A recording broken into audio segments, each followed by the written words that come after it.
शेतकऱ्यांना त्रास झाला तरी चालेल, पण उद्योजकांना नको. गुलाबराव पाटलांच्या विधानानं नवा वाद. नमस्कार, मी प्रियंका आणि तुम्ही पाहताय आय लव्ह नगर न्यूज.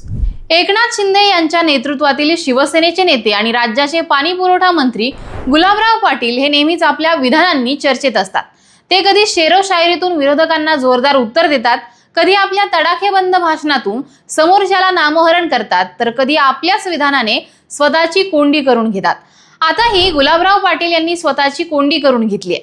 त्यांनी उद्योजकांची बाजू घेणारं आणि शेतकऱ्यांना कमी लेखणारं एक विधान केलंय.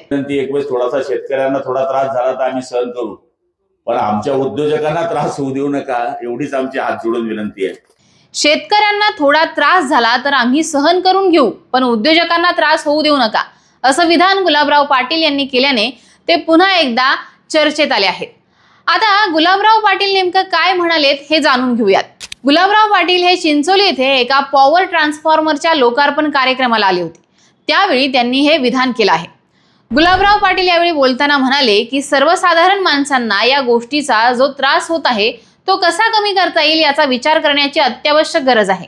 आमची एवढीच विनंती आहे की एक वेळेस आम्ही शेतकरी सहन करून घेऊ, पण उद्योजकाला फार त्रास होतो, कारण उद्योजकाला मजुराला पैसे द्यायचे असतात. वीज गेली तर असं म्हणता येत नाही की तुला मी पैसे देणार नाही. यामुळे त्याचं नुकसान होतं, त्याच्या उत्पादनावर परिणाम होतो. दुसरा नवीन येणारा उद्योजक म्हणेल की जाऊ दे, इथे वीज मिळत नाही तर उद्योग कशाला टाकायचा. म्हणून आमची हात जोडून विनंती आहे की शेतकऱ्याला थोडा त्रास झाला तर आम्ही सहन करू, पण आमच्या उद्योजकांना त्रास होऊ देऊ नका, एवढीच आमची हात जोडून विनंती आहे, असं ते सगळं म्हणाले आहेत.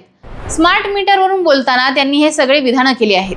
मंत्री गुलाबराव पाटील यांच्या या वक्तव्याचा एक व्हिडिओ सोशल मीडियावर मात्र चांगलाच व्हायरल होतोय. उद्योजकांची बाजू घेण्याच्या पालकमंत्र्यांच्या विधानावरून शेतकऱ्यांमध्ये नाराजीचा सूर उमटू लागलाय.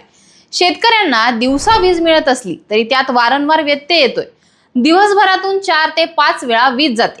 यामुळे शेतामध्ये पाणी भरणं अशक्य होतं. शेतकरी आणि उद्योजक दोघेही आपापल्या क्षेत्रामध्ये गुंतवणूक करतात. शेतकरी कच्चा माल पिकवतो, त्यावर उद्योजक प्रक्रिया करतो. त्यामुळे उद्योजकांच्या बरोबरीने शेतकरी महत्वाचा आहे, असं जिल्हा शेतकरी संघर्ष समितीचे निमंत्रक किशोर चौधरी यांनी म्हटलंय. तसेच पालकमंत्री गुलाबराव पाटलांना एक आठवडाभर उपाशी ठेवलं पाहिजे, मग अन्नधान्य पिकवणाऱ्या शेतकऱ्यांचं महत्व त्यांना कळेल. निवडणुकीमध्ये शेतकऱ्यांच्या नावाने मतं मागायची आणि सत्तेत आल्यानंतर उद्योगपतींच्या मांडीवर जाऊन बसायचं, या वक्तव्यातून महायुती सरकारचा खरा चेहरा लोकांसमोर आलाय.